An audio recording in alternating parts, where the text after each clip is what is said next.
I would like to welcome you to Tech Topics. Today, we are going to be talking about 5G. My name is Tanisha, and I am joined here with Brendan. How are you doing this afternoon, Brendan? I'm doing good, thank you. All right, so I'm going to go ahead and hand things over to Brendan so that he can tell you a little bit about 5G. Go ahead and take it away, Brendan. So we're going to talk about 5G.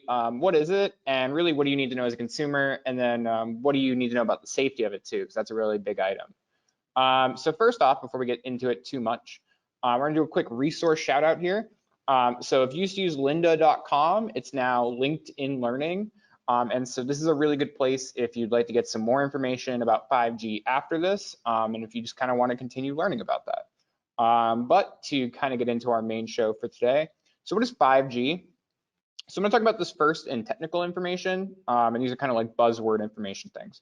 So 5G is the fifth generation of wireless technology. That's what the G stands for, generation. It's going to eventually allow us to reach speeds of up to 10 gigabits a second, and 4G phones are incompatible with 5G. So those are like some technical information. What does that mean for you? You're a person who wants to use 5G. So it will become the new mainstream Wi-Fi technology over the next few years. So 4G is slowly going to go away, and you're going to be using 5G. Will 4G go away completely? No, but most new things will be 5G. So what does 10 gigabits mean in a practical term? 10 gigabits a second means that you're going to be able to download movies or games in seconds. You're going to be able to download a full movie in under 20 seconds. So now I sometimes have trouble just trying to watch a TV show on Netflix on my phone because it's buffering. Once like 5G really becomes this standard thing, those are the days of the past. And you will need a new phone if you want to use true 5G. And we're going to talk about that term true 5G. But it's important to know that if you kind of want these benefits, you're going to have to invest in it, and you're going to have to get that hardware. If you're using a phone that's older than the last year, your phone is probably not compatible with 5G. And so you are eventually going to have to kind of make this jump if you do want those benefits. So that's some technical information about it, but let's talk about also 5G bands, because this is really important as to what you are getting as a person who is paying money for 5G. So 5G comes in 3 bands. You have high band 5G, low band 5G, and mid band 5G. So high band 5G, it's the fastest band of 5G. That's the big pro to it. The con, it has trouble reaching devices. It's easily blocked by buildings and trees. So this is the 5G where you hear about, like, you have to have a kind of relay, you have to have a tower on every city block. It's super fast, super quick, but it doesn't get very far. And if you look at your little infographic here on the right, you'll see it's all the way at the top, and we're talking about 40 gigahertz a second. That's all very, very fast frequency.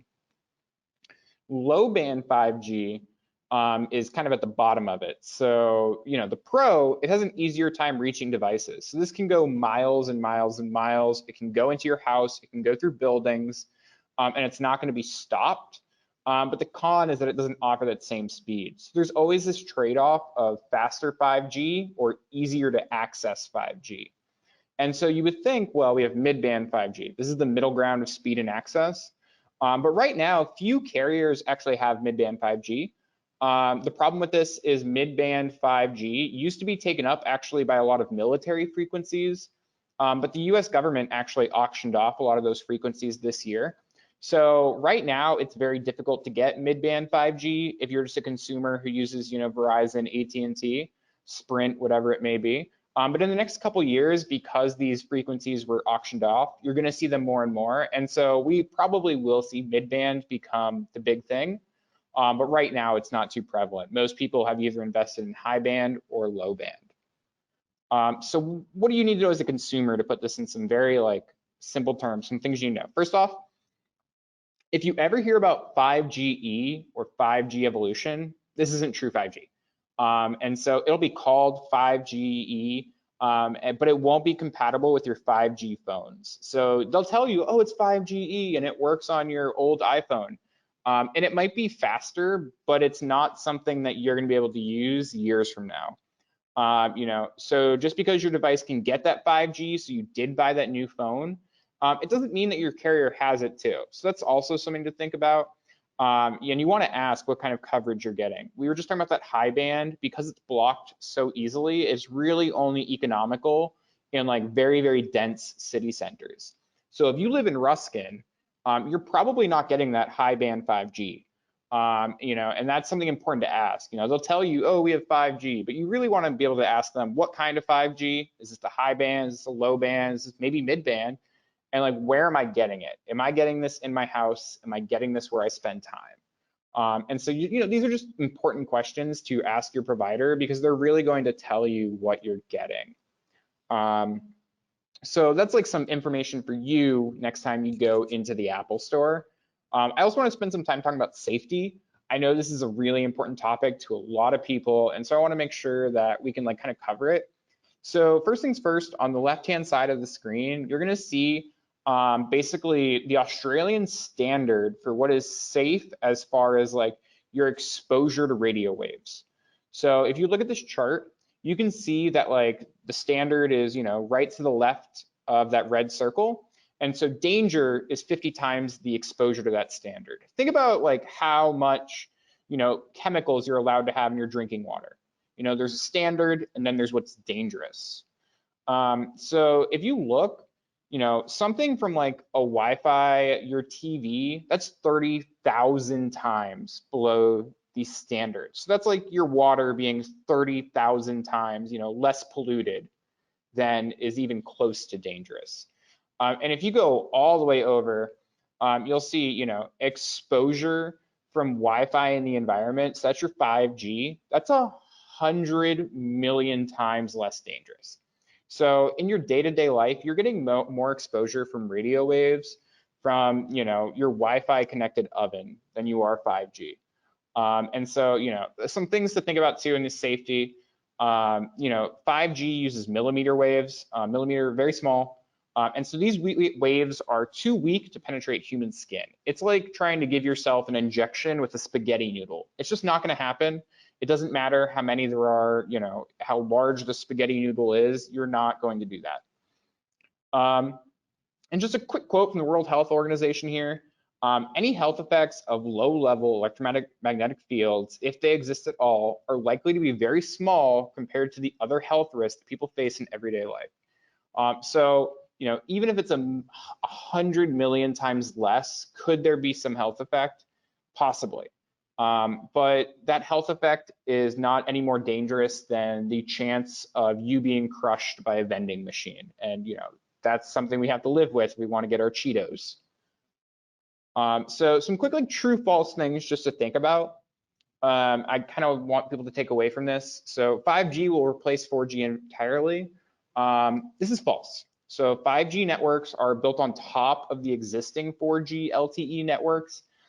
So basically you need 4G to provide you need 4G to provide 5G. It's built on top of it. So if you have a 4G phone and you like it, you like your speeds, you're happy, don't let anyone tell you have to upgrade. You don't have to upgrade. 4G will be here for a very long time. But if you want the 5G benefits, you will need to upgrade. So 5G has the ability to microwave your inside. That's a very like scary term and you hear it a lot, but that's false. So according to experts on the biological effects of electromagnetic radiation, radio waves become safer at higher frequencies, not more dangerous. Remember, we were just talking about that like high band 5G. It's a very high frequency. They actually get safer there compared to more dangerous. And then finally, a portable radio or boombox has more radiation than a 5G device. This is true. Even with dozens of everyday devices surrounding you, 5G is still safe. As Dr. Alex Berezov of the American Council on Science and Health states, the assumption that 5G is safe is already backed by the full suite of scientific studies. There's been many studies, a lot of people have looked at this. Radio waves are not a new technology, even if 5G is a new technology to us. And there's just nothing that really says this is not something that's safe for you to be around. So that's kind of what I have for you on 5G. And, just some things to think about, And so up next week, we're going to have Microsoft Word paragraphs. We're going to be talking about how to format paragraphs in Microsoft Word. And so you can get the best out of your Microsoft Word experience. All right. Thank you so much, Brendan. That was all great and wonderful information. Just as a reminder, you may have noticed throughout the presentation that Brendan used a lot of good sources for information on what he was talking about. So it's very important to remember to find good sources. If you are concerned about anything, not even like 5G, just like anything in particular, it is very important that you make sure that you use solid, credible sources to get your information. So thank you so much for that, Brendan. And it looks like we do have a couple of questions. So we have somebody asking, and don't forget, if you do want to drop any questions into the question section, please be sure to drop them now. We do have somebody asking, will all cell phone networks have 5G? So eventually, probably yes, just because they need to stay competitive. Right now, though, yours might not, or it might offer, something that's not really applicable to you. Like maybe it offers 5G in South Tampa, but you don't live in South Tampa. So that's, that kind of depends on your network, probably, just in the way that all TVs eventually became color. But it's important to kind of ask those questions on an individual basis when you're talking to your cell phone provider. All right, and then we have another question. Will 5G services cost more than our current services? So they shouldn't, but with the way things work, they might end up costing more, and that might end up being something you pay. But the kind of benefit is, as 5G does, become more ubiquitous, as more people have 5G, you're going to have that power to kind of go out and look for the people who are offering you the best deal. If you don't need maybe that high band 5G, which might be more expensive because it needs more towers, maybe you can go find that low band 5G. You're not interested in downloading the entire office in 84 seconds. So you're going to have more control over getting that. So it might be more expensive, but as it becomes more well-known, you're going to have more choices as a consumer. Yeah, that makes perfect sense. And I know for me, like I hang on to my phones until I can't. So I don't upgrade until I'm forced to. So, something to think about. If it's important, like you said, if it's important to you, if you want those faster speeds, then that may be something you want to look into. But if you're fine, nothing's going to change and it's all good. All right. Thank you so much, Brendan. So before we go, we're just going to cover the things that we always cover. If you'd like to contact us by phone, email, text, carrier pigeon, however you want to contact us, there's our contact link there. We also have the link to our programs and events. Summer is coming, just like they say winter is coming, summer is coming. So you definitely want to take a look at our events page to see what we have in store for you for the summer. We have a bunch of really amazing programs for the whole family. Not only do we have stuff for the kids, we have somebody for kids, adults, and everybody in between. And as Brendan mentioned earlier, our next week's topic will be on paragraphs, Microsoft Word paragraphs. It'll be on how to format those paragraphs and get that done real quick. The link for that is available in the chat section. So if you're on a desktop or a laptop, chat section of your control panel. If you're on a tablet, tap on that little people icon. You'll be able to download it there. One more thank you to you, Brendan. Thank you for bringing us this wonderful topic. I know I learned a lot, and this is something that people were very much interested in. So thank you so much. Yep, no problem. Have a good day. All right, everybody. With that, we will see you next week. Same time, same place. Have a great afternoon, everybody. Bye now.